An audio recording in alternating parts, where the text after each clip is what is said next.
ફરિયાદ દાખલ કરવામાં આવી શું વિગત છે? મારી ટ્રાવેલ્સની ઓફિસ ગોંડલ ચોકડીએ છે પિતૃરૂપા નામની. મારી સામે માતૃરૂપા વાળાએ થોડાક વર્ષો પહેલા ઓફિસ કરેલી અને મારામાં હાલતી તમામ બસોને ધાક ધમકીથી બંધ કરાવી. એમાં રાજશક્તિ આવી જાય, મમતા આવી જાય, વચરાજ આવી જાય, તમામના કાચ ફોડી ડ્રાઈવરને મારી તમામની એફઆઈઆર છે. તમામની એફઆઈઆરમાં માતૃરૂપાના માણસ તરીકે પોલીસ ફરિયાદ લે. મેહુલસિંહના નામ જોગે ફરિયાદ લેતા નથી. થોડાક દિવસ 1 વર્ષ પહેલા મારી બસ ચોરાઈ ગઈ. એ મેં બસ જુનાગઢ પાટે ચાલુ કરી હતી. ત્યાં મારી બસ રોકવામાં આવી.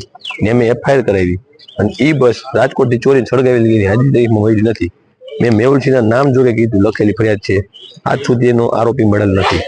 1 મહિના પહેલા મારી સોપારી જુનાગઢના લાલા મુસ્લિમને, જે પ્રેસ રિપોર્ટર કિશોરભાઈ દવેના મર્ડરમાં આવેલો, પછી ભરત કુગસિયાને ભઠિયા સપ્લાય કરવામાં એનું નામ ખુલેલું અને હમણાં એ ચીટિંગમાં આવેલું એવો ખૂંખાર માણસને સોપારી આપેલી. એની નામ જોગે ફરિયાદ મેં માલવીનગરમાં લીધેલી.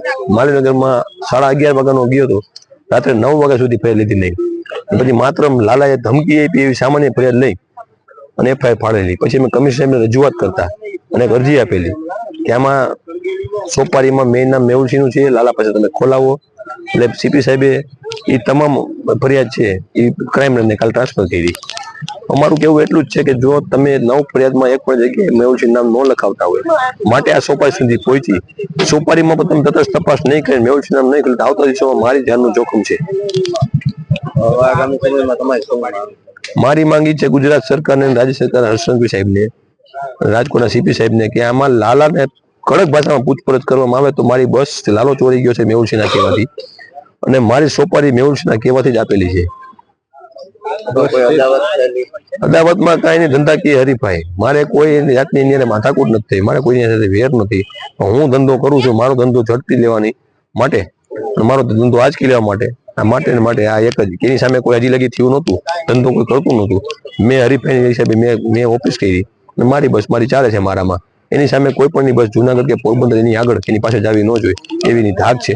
બસ સ્ટેન્ડમાં તમે ત્યાં જાઓ તો બસ સ્ટેન્ડ આજુબાજુના વેપારીઓને તમે પૂછો, 1-1 કલાક બસ ગેટના પાસે ઊભી રહે.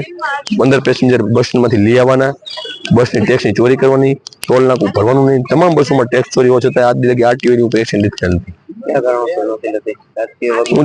જ્યાં હોય ને રીબડા વાળાનું ભત્રીજો તરીકે નામ વટાવે છે.